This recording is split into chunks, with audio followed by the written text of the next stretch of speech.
We're United by Rice. I'm Junko Goda, and I'm here with my co-host Ben Lee Haddon. Hey there. Nice to see you again. Good to see you. Now, this week's or today's episode of this podcast was with Alia on, and I'm super, super curious. She hopped on my radar because she was SAG nominated for season 2 of The Diplomat. hmm hmm And I think I got a glimpse of her in like Agatha all along.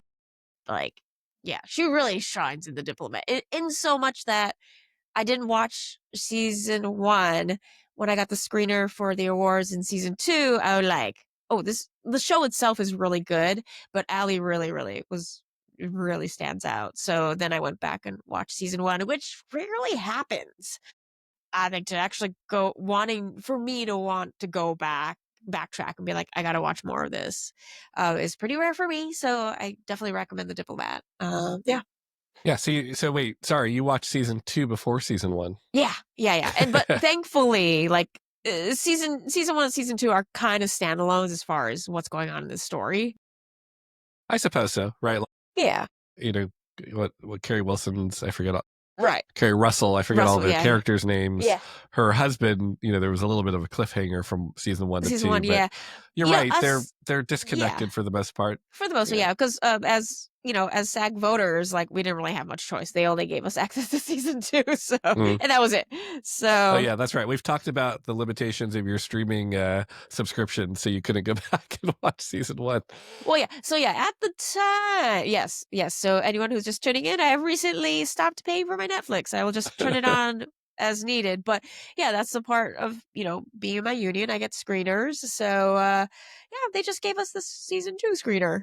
Yeah. Well, and Allie, so she's someone who also been on my radar screen a little while.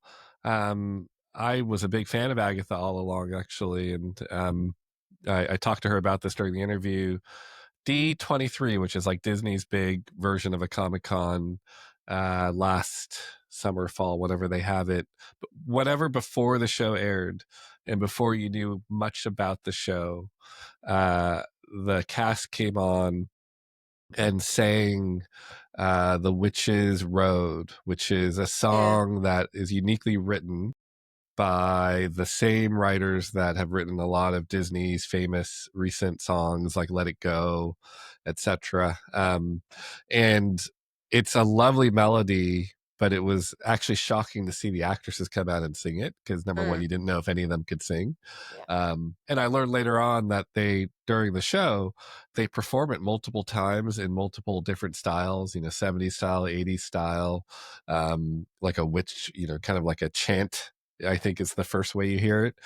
It's really cool. It's a cool show when you're looking for like the little Easter eggs that come out of that song. The lyrics change just a little bit in each rendition that gives you clues about what's going to happen. So it was like a puzzle to be watching that show, and she was a standout in that show as well. Unfortunately, her character faces kind of meets their fate kind of midway through the season, so you don't get enough of her. Right. But happily, she is still alive and kicking in The Diplomat. Yes, definitely. So what's Edra Park? Tell me more, since you've, I think, watched it more recently than me. I haven't actually gotten to the end of season 2. Tell me more about Edra Park and what makes her character stand out.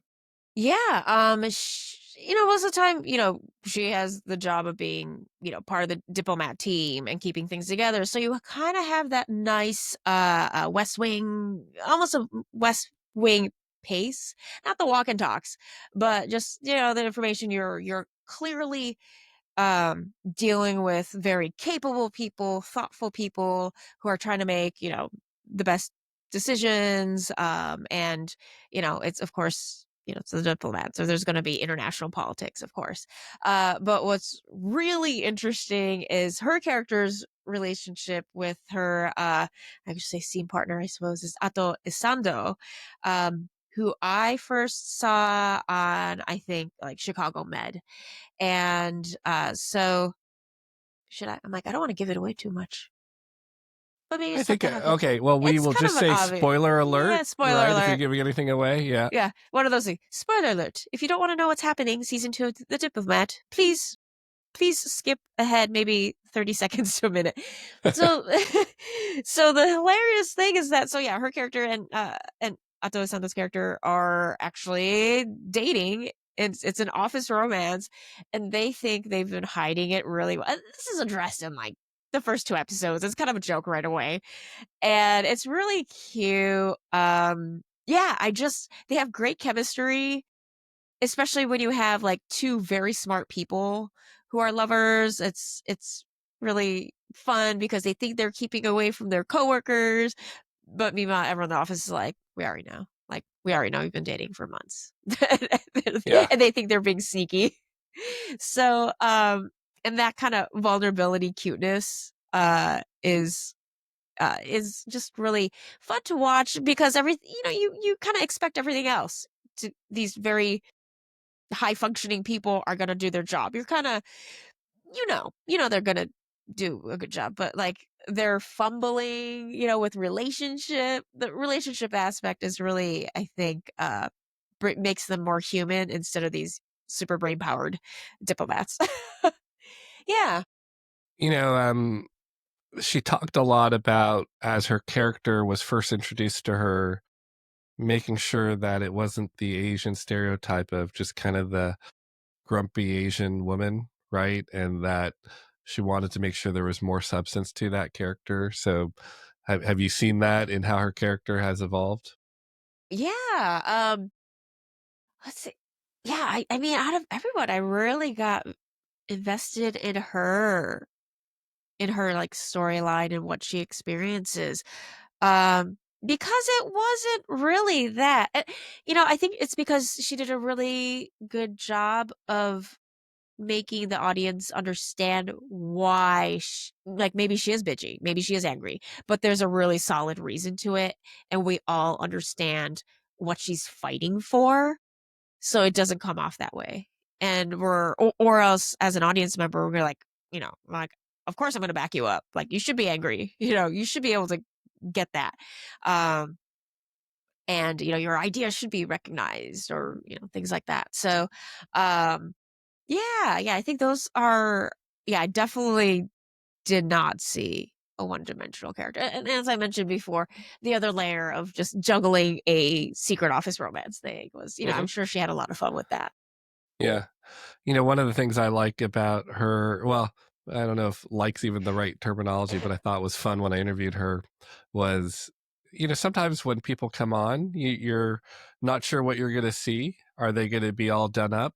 And certainly like a lot of the bigger shows, bigger stars, they're doing a whole press day. That's the case. They're done up. You know, um, Right. their makeup people are probably just off to the side, and then other times you get people who are just kind of very casual, or sitting in a hotel room or even in their home. And um, but she looked exactly the way she does on the Diplomat. Like the hairstyle is the same, and I dig her hairstyle. I don't know how you describe that hairstyle, kind of that weird layered. I shouldn't say weird, but like Layer layered with layered with bangs, like curls. thing Yeah, yeah, going yeah. on. I find it very like hip and cool Uh, looking, yeah. and actually a little bit of a part of her character. Although I Another, think I think the kids are calling that the wolf cut. the wolf cut. If that's Huh. shaggy, Okay. maybe, yeah, because there's a lot of wisps and there's a lot of movement. Huh. I think Okay. the kids are Okay. calling that the wolf cut. We'll Okay. have to ask Hopefully, Allie next time. yeah.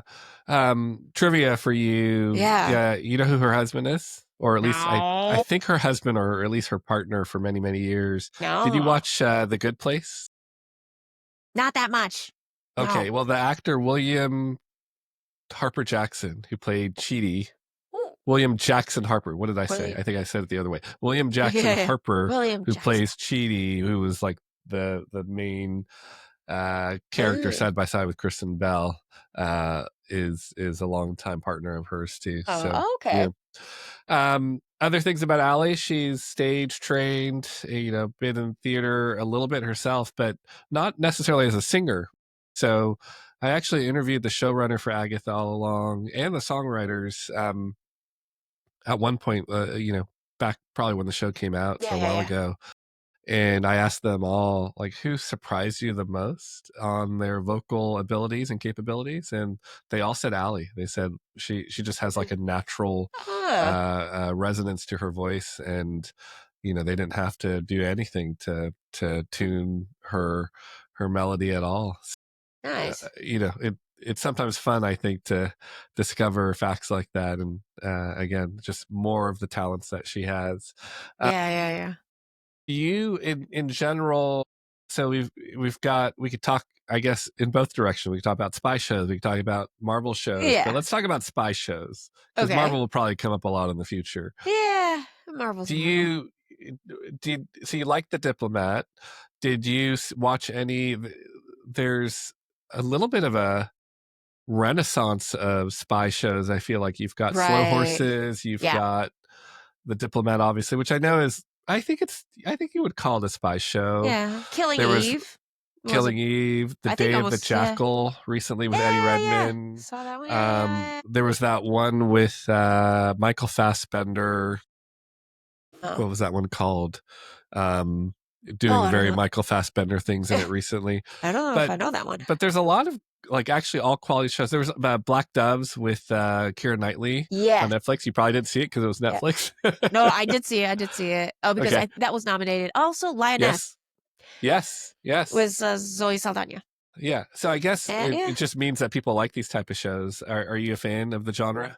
Yeah, it's always just, interesting how the writers will lay out, what is the challenge? What is the problem? And how do you go about doing it? I guess it's most of the time, especially if it's the CIA or whatever, the Americans are gonna win at the end of the day, that story.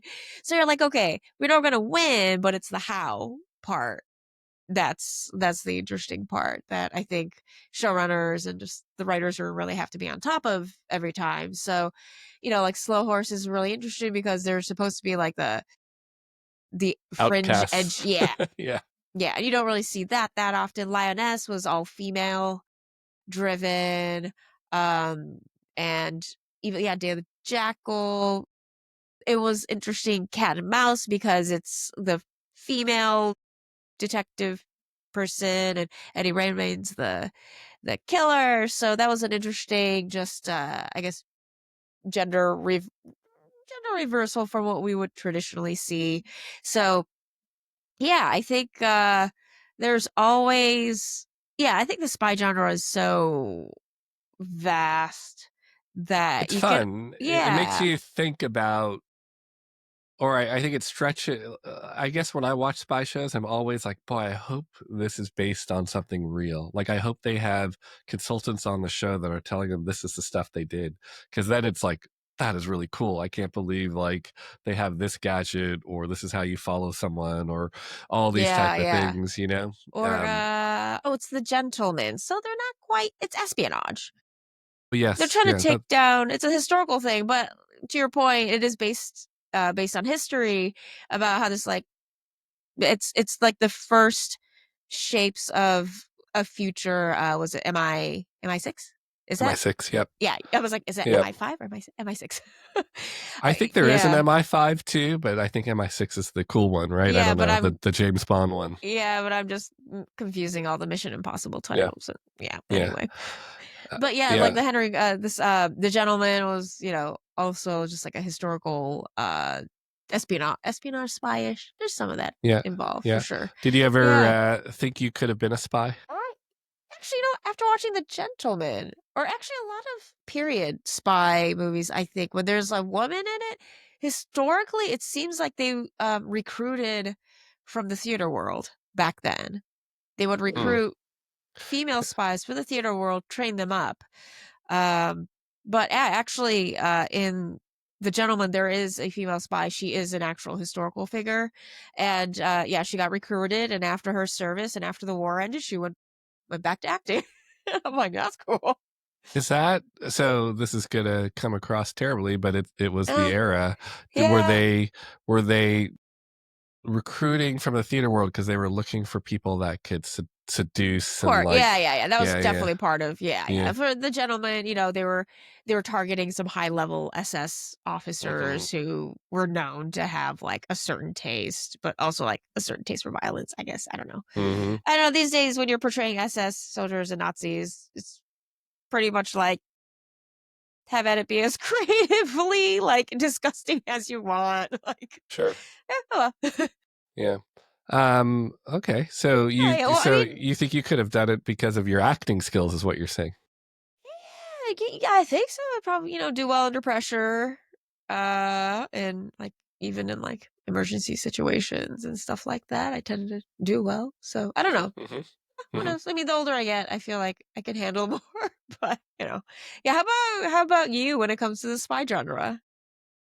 Oh, I mean, I think actually several episodes ago I talked about my dad and the films he liked to watch and horror and western, but I actually forgot he also did like James Bond movies, which of course are ridiculous in retrospect, a lot of the early ones, right? But Yeah. still, I enjoyed them. They were fun, and I do enjoy all of those shows. Like, I think when one of those types of shows comes on a streaming now, it's like a guarantee I'm going to at least start it, right? Sorry. Yeah. Because Yeah. Yeah. there's a really good chance it's going to be interesting and fun and good, and they tend to be. I think they often don't disappoint. Now, could I have been a spy? I have very little talent. I don't speak multiple languages. I'm semi-athletic, but I'm not like strong. I don't think I do well in a fight. I'm not like a driver who can like somehow all these Yeah. trained spies and movies, Right. they can like obviously drive downstairs Yeah. and do everything you need to Yeah. do, jump on a motorcycle, all those type of Yeah. You're things. not going to volunteer to be the getaway driver. Yeah, I'd like to think I'm smart enough for some of the stuff, but I guess it depends on what kind of spy I was Yeah, needed for. actually, is there an Asian American spy film? Well, I mean, I'm Uh, sure there's nothing. I'm pretty certain there's nothing good, right? I mean, I feel like Jackie Chan had to be in some knockoff of yeah, that's Get Smart true. or something, right? Yeah, yeah, yeah, yeah. Some of those type of films. Huh. Um, but I don't think so. So there's an Yeah, opening. opportunity. Okay. Yep, Okay. yep, All you venture capitalists who like to invest in Hollywood somehow, although your yeah. advisors probably tell you against it. But yes, producers, there's an opening for a spy genre in Asian America. Well, actually, yeah, and there's probably so many actual real stories to be told, right? Yeah. Um, I mean, there's actually, you mentioned Lioness. There's this ridiculous triangulation of stories in the last season where the whole time they're supposedly looking for a Chinese spy, but they ultimately end up in like Afghanistan somehow. Um, but yeah, I'm sure there's so many true stories if you think about Yeah. China's role or really any Asian country's roles in all the different world wars and their own wars. There's got to be some cool stuff Oh to yeah. be done. Yeah, smuggling Golden information opportunity. or Yeah. yeah, yeah, yeah. Yeah, Mike, any producers out there? I'm sure there's a couple scripts floating Yep. around. I'm sure. It's I'm about sure. time. It's about time. Yeah. Yeah. The other thing I'll say about Allie is I'm Yeah. always shocked. I look at someone like her That's a who's, great opening. Another thing about Allie, I'm always shocked. Okay, what well, are you shocked about? but this is a plug for her, right? Like Okay. we've talked so we've waxed poetic about her skill set and how good the show she's on and how good she's in it. But, she said the same thing that others have said is like, I'm available. If anybody's looking for an actress, Yep. here I am. Yep. So I think it will never cease to amaze me in this community. There's still not enough work. So, Ali Yeah. On, the very talented Ali Yeah. On Well, especially is, this year, no one's green lighting anything. So. yeah, yeah. Yeah. But, sign her up. She's ready. Yeah, And you're for going to get sure. like an award level actress for your efforts. Yeah, So, yeah, yeah. So I'm really bummed I wasn't able to join you for that one, but I'm hoping and I'm also a little perplexed that I have not bumped into Ali around LA. in these last years. Maybe she was in New York or she was too busy working, but Yeah, yeah, I'm not sure. I think she actually was in New York when I talked to her. Um, okay. well, All right. look, we've talked to more people the last 3 weeks than I would have thought, so I have a feeling we're gonna loop back around with a lot of these folks in the future, so we'll get Yeah, you on. yeah. Definitely, Yep, definitely. Yep, yep. yep. So, All right, looking forward to the Allie episode. and here she is. Thanks, everyone. Oh, I should mention, because we always forget, like, subscribe, follow, share. You can find Yep, us guys. on Instagram, on S- iHeartRadio, Yeah. Spotify, and soon to be other channels as we're getting some production help. All right, here's Allie.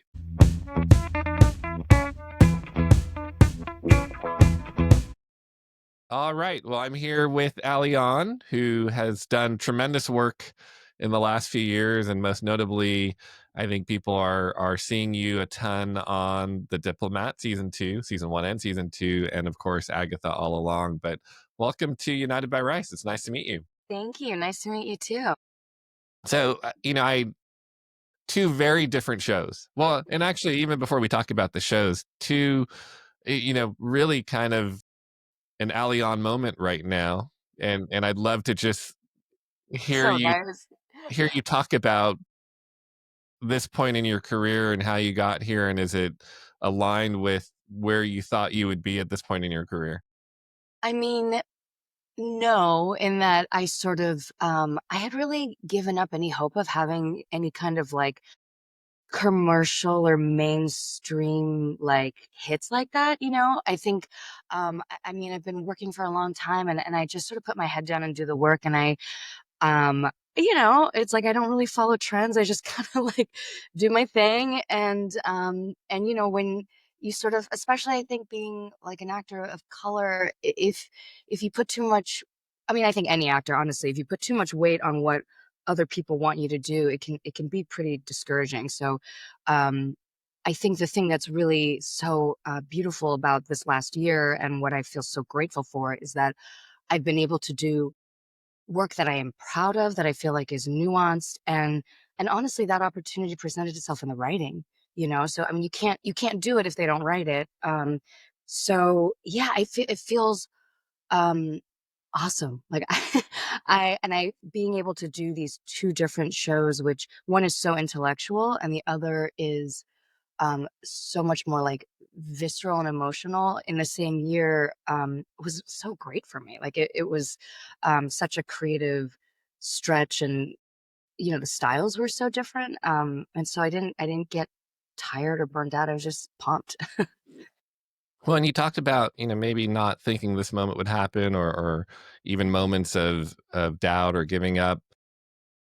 What have you seen in the last few years for Asian American actresses? Because in some ways, it's interesting. Neither of these roles necessarily require an Asian actress, right? And Yeah. yet you're still able to portray them.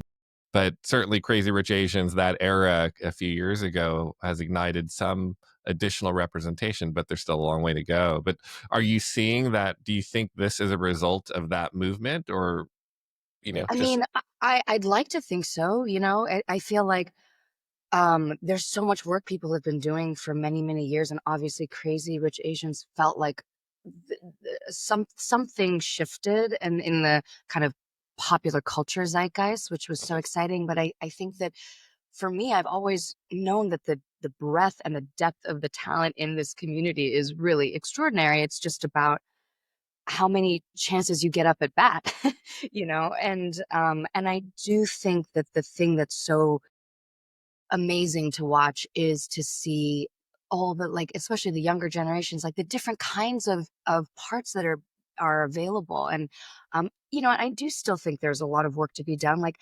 that I did have a moment early on in the Diplomat very first episode where one and the director gave me a note that I know he didn't mean it that way, but it was certainly, his note was like, "It's just so great when you do that inscrutable thing."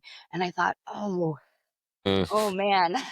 Like that is the thing I'm terrified of doing, and then there's that burden of representation of like, how do I portray nuance and emotion when also the scenes require a certain kind of toughness and mask, so yeah, I think it's there are so many more things, there's so many opportunities now, and I think we're seeing different kinds of characters, like Beef was for me, was so exciting to watch, um, but like anything, like in any community, and I mean, and even for actors who are beautiful and white, there are boxes that you are constantly having to fight.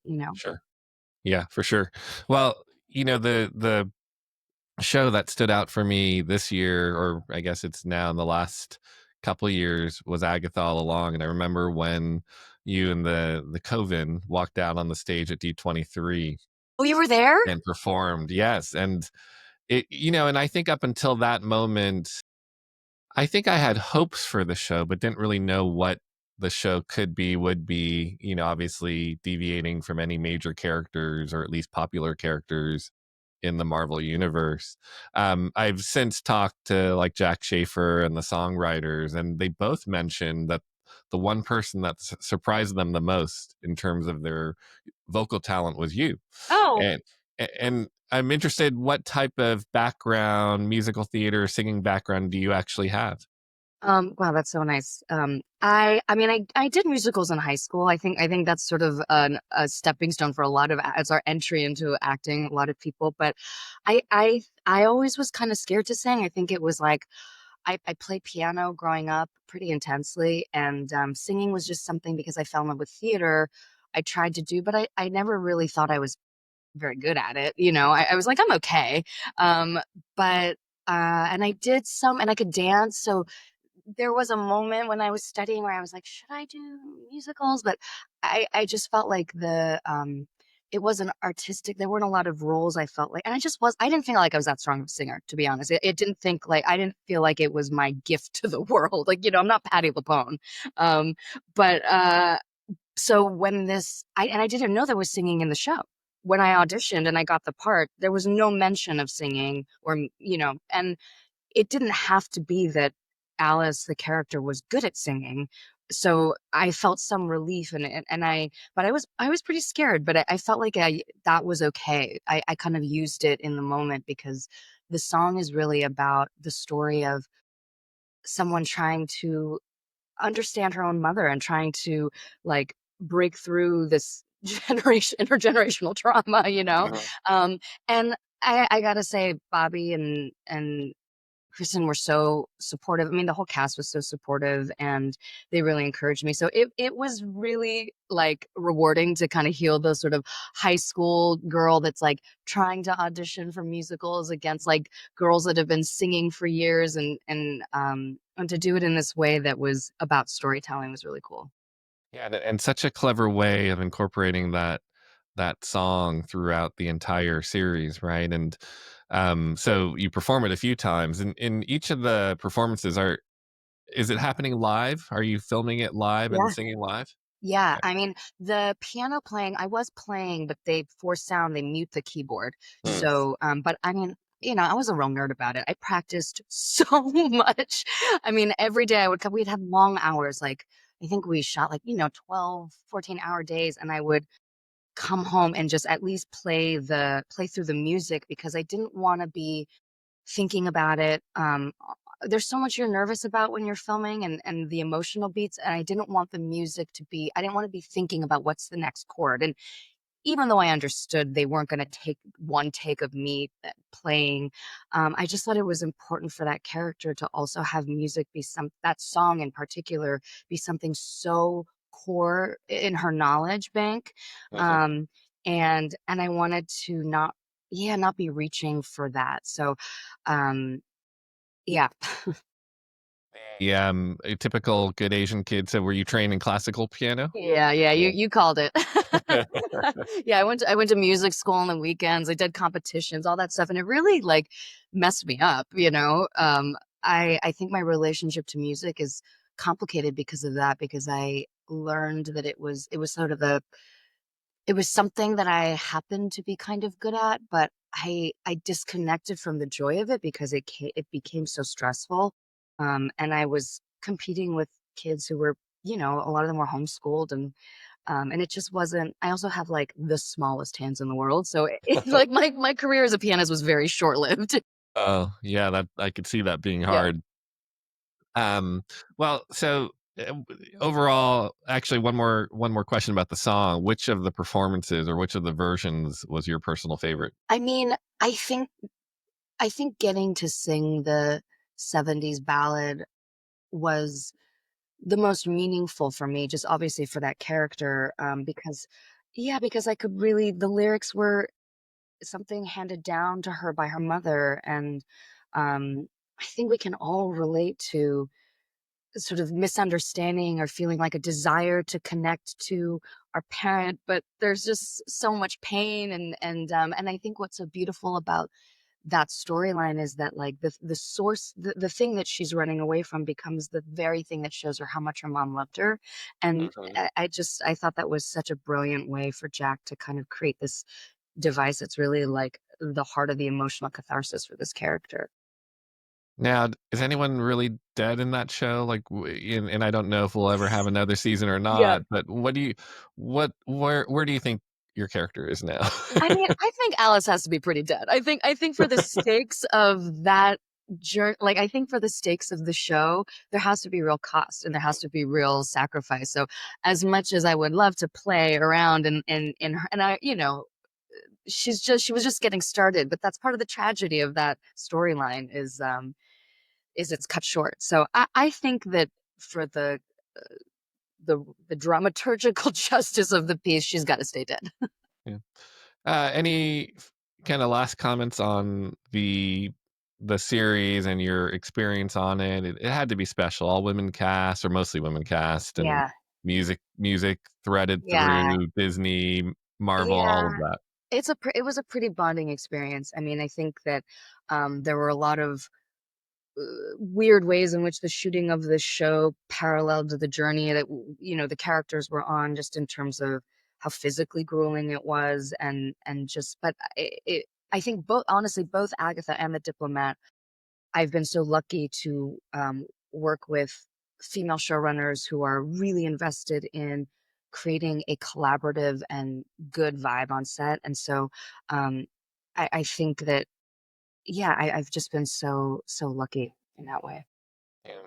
Now, talking about The Diplomat, and that's a show I've watched more recently than Agatha, and you made a comment earlier about, sometimes you're not saying much and you have to do a lot through expression and reaction. Is How does The Diplomat stretch you in different ways than Agatha or other parts that you've done in the past? I think the tone of The Diplomat is really tricky, and obviously we spent the first season kind of figuring out what it was, but I think the thing that's really hard is that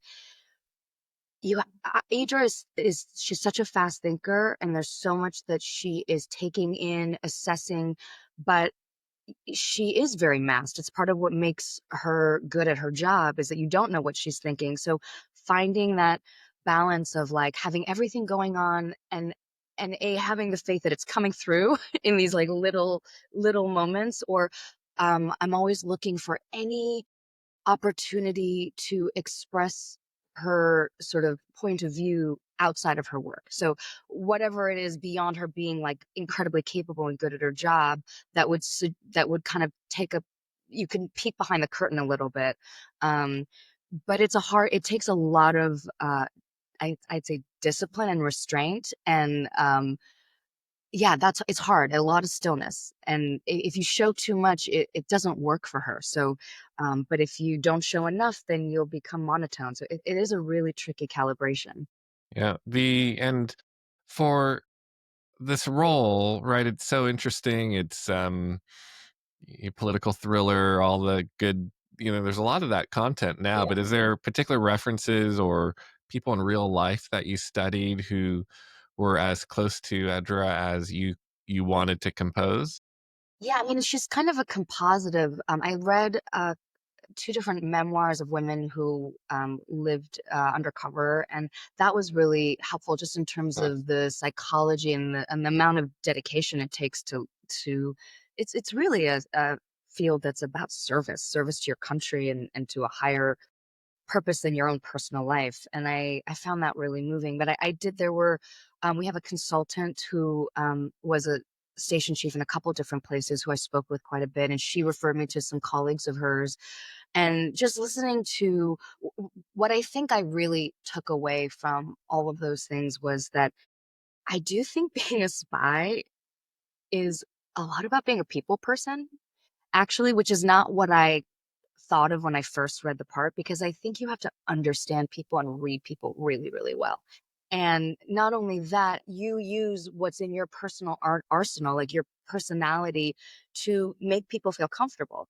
So that really freed me up from any ideas of like how to present authority or toughness. And it also allowed me to, I think, let go of I just was like, I'll use my charm as I need to use my charm, and I can also drop it when I don't need it. And Uh-huh. it's sort of because the women that I met, they were all so different. And so there wasn't like, it wasn't like, oh, they're all sexy or they're all like, it wasn't like that at all. And they were all, amplifying the parts of their personality that help them do their job. So I wouldn't say it's just one person. Now, the sometimes, to be honest, sometimes the themes on the show, the relationships on the show, the affairs on the show feel far-fetched, but having immersed yourself in that world, how far from the truth do you think some of the stories are, whether it's the relationship parts or the spy stuff, the back dealings, the near wars, all that stuff? I wish I could say that they were far-fetched. I don't actually think they are. I mean, I think that, like, perhaps they are told in a way that feels dramatically so satisfying, and that's what feels far-fetched, like, that. But I think that the truth is that people, no matter how high stakes their jobs are, it's, like, messy. And I think that you know, a lot of what I understand about the Foreign Service, it is kind of like summer camp in that you're all away from home and it's this bubble. A lot of them have to live, depending on where you're stationed, you're living in a very small building where everybody knows each other. So, I think there is a lot of like, and you can't, I think the dating scene, there's not a lot of people you can date, especially if you're in the CIA. I It's guess like, that's true, right? Yeah. yeah, you're drawing from the same pool and you've probably heard about people and before you meet them. And so I do think it's kind of high school in that way.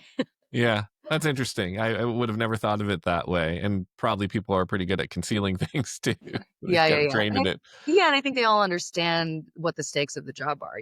Yeah, yeah. Well, now that it's a multi-season show, how uh, if you were to describe to people that haven't maybe watched season 1 and season 2, how would you describe the arc that your characters take, and what do you know about future seasons, or at least season 3, and how your character will continue to transform? Well, I think if season one establishes Idra as like a badass and sort of a very smart and kind of tough a character, I think season two you start to see when she's not totally in control. Because the stakes of season two, in order to figure out, you know, her job, which is to protect the safety of the US, she has to kind of take some professional, like break some rules that she's really not supposed to. So I think she's out over her skis a little bit. Um, and I think also the fact that Stewart has been injured at the top of season two, it kind of makes it impossible for her to compartmentalize as well as she's used to. So there's the cracks in the armor start to come through in season two.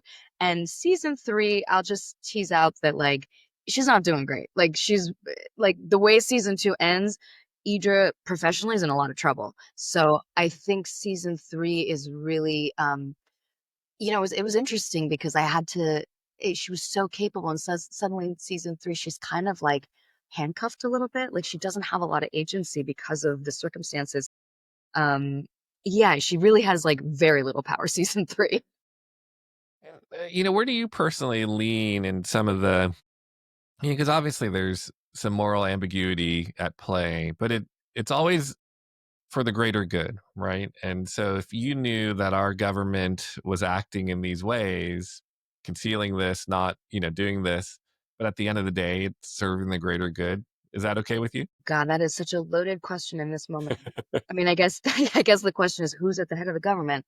This is true. Maybe like But try hey, not to think too hard on the current administration. Maybe yeah, that'll yeah, be yeah. easier to answer. Yeah. Yeah, I mean, I think that is precisely the question that Idra is facing is like what is her loyalty to? I think me personally, I think well, I think you have to do I do think sometimes you have to do what's right if oh gosh, this is tricky. I mean, I think you have to be able to sleep at night. And for me, being able to sleep at night is doing the right thing. And sometimes that means there's a cost to that. And I think you have to understand sometimes there's a cost. Obviously that's gosh, I mean it's so vague, but because some costs are worth it and some aren't, you know. But I do think that I think the cool thing about playing a character like Idra is that even when she's doing things that are breaking the rules or maybe not maybe a little shady, she is really committed to like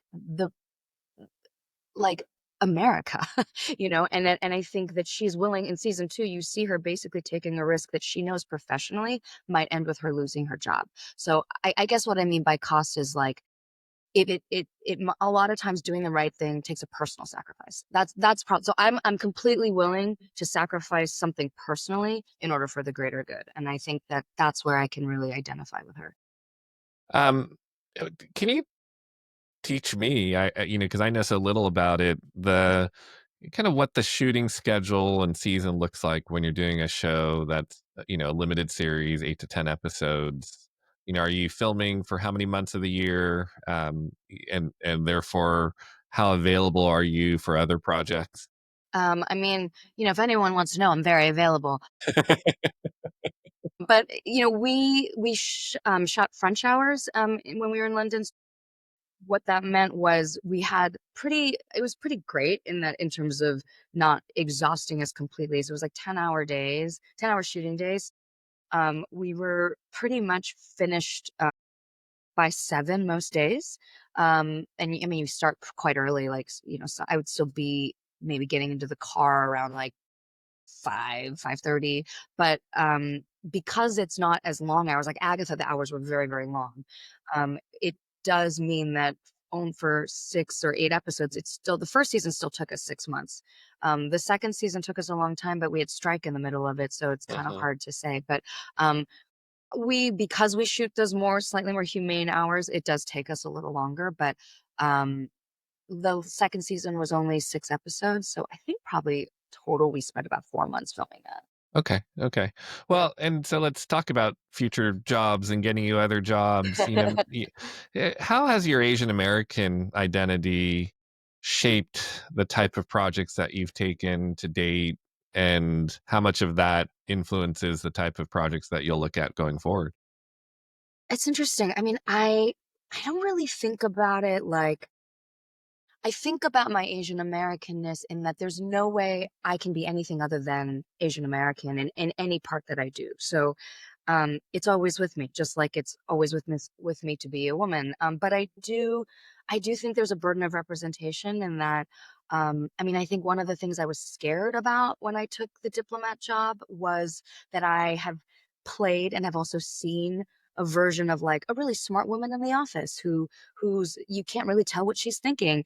And I don't want to perpetuate these and any kind. It's like there's always a fear of perpetuating a stereotype. Um and you don't know what if the writing will allow you room. So I guess in that way I do think about it a lot. But speaking of Asian Americanness, the next I'm do you know the comedian Bobby Lee?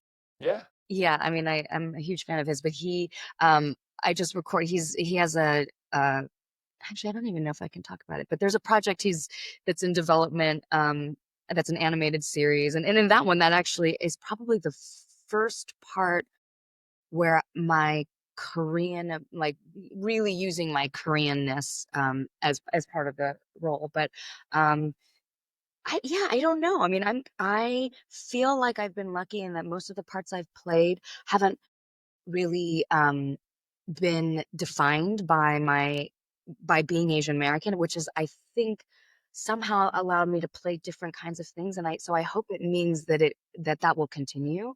Yeah. Yeah, we'll see.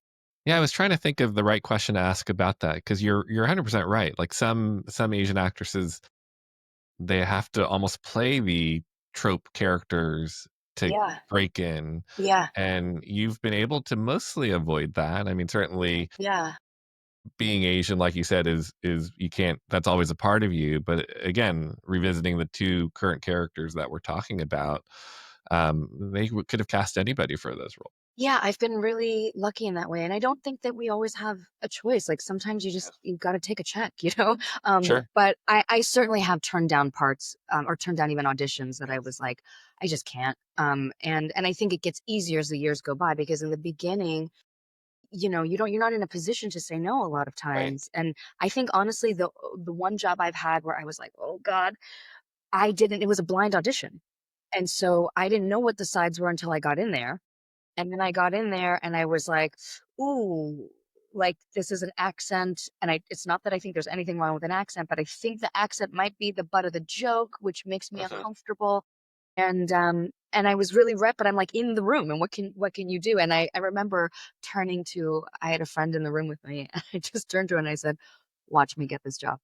Watch me get this job," because I was so like, "Ah," and of course I got the job, and I was like, and so you just do your best to try to bring humanity and not, but yeah, I think about that stuff all the time. Yeah, and are you able, certainly at this stage of your career, I would hope that you're able to have those conversations with producers, directors, writers, even once you've been cast to if you spot something that feels like, hey, this might get interpreted in a way that I'm not as comfortable with.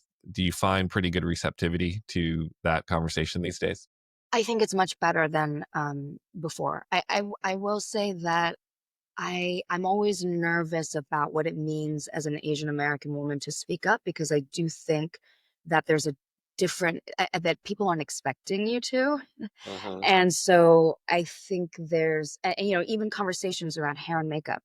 I think Black actors have really had to fight and advocate for having hair and makeup that knows how to do their hair, and that is still something that the industry is working on. But that is a binary conversation, and Asians have often been left out of that. And I find that I often deal with that on set. But I will say that um, in the last few jobs, when I have raised concerns, it is immediately like, oh, okay. Sometimes they can't fix it, which is shocking to me. But that is getting better. Yeah. That's great. So now at the stage of your career, and I mostly come from the corporate world, and we're always trained that you're a work in progress, right? There's still things that you can improve upon. Where do you want to continue to go as an actress? What are either the skills or type of roles that you want to continue to add to your resume in order to feel like you're improving and growing as an actress? Yeah. I would love to do something silly. Yeah, I would love to be messy. Like, I feel like so much of how Asians are represented is, skilled in some kind of way, and I think that I think that's part of the conversation I want to make sure is like, where is it messy? Where are we not perfect? Where and so yeah, I think that's interesting. I feel like uh I personally am also I'm still working on like taking up space, and I think and feeling like it's okay to be the center of the story. I think I'm so used to being in a supporting Mm. position. And so sometimes I had a friend who she was just like, I want to put something where you're the center of it. And I was like, oh my gosh, that's so exciting. And then there was another piece of me that was like, I don't know if I can do it, because I just haven't yet. So that's something that I think I'd like to grow into. Yeah. All right. Well, maybe just a couple fun questions. One of Yeah. them I'll lean into your Koreanness, Yeah. but the first one actually is what would Edra Park do if she were dropped into Westview? Into Westview. Oh, I think she would join the PTA. I like that.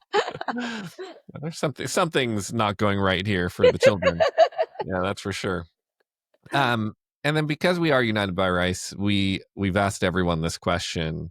What's your favorite? And let's say it's a long shoot, long day. What's your favorite rice dish? What's your go-to comfort dish? Oh, I mean, it's it's something called tteokguk, which is like Korean rice soup, and it's like basically little rice kind of oval discs in. Yeah, it's that is my comfort food for sure. Yeah, whether they call it like and I know in like the English is like oviettes or something like that, right? Yeah, But I don't. Yeah, I haven't. I don't know what I haven't ever seen it really written in English other than this sort of phonetic yeah, translation. But it's hard to find out because I don't eat meat. So, and a lot of Korean stocks are made from beef bones. I So, see. if it's made from anchovy broth, I'm all over it. Yeah, yeah. No, that's one of my favorites. And if you go to like the Korean like tofu stew places, they Yeah, usually serve what you're talking exactly. about, and you could add dumplings to it. I Yeah, love it all. So, yeah. well, it was wonderful to talk to you, and Such a I'm pleasure to looking meet you. forward to seeing everything that you're doing coming up next. And congrats and good luck during the award season. Thank you so much, Ben. You're welcome. Thank you. Bye.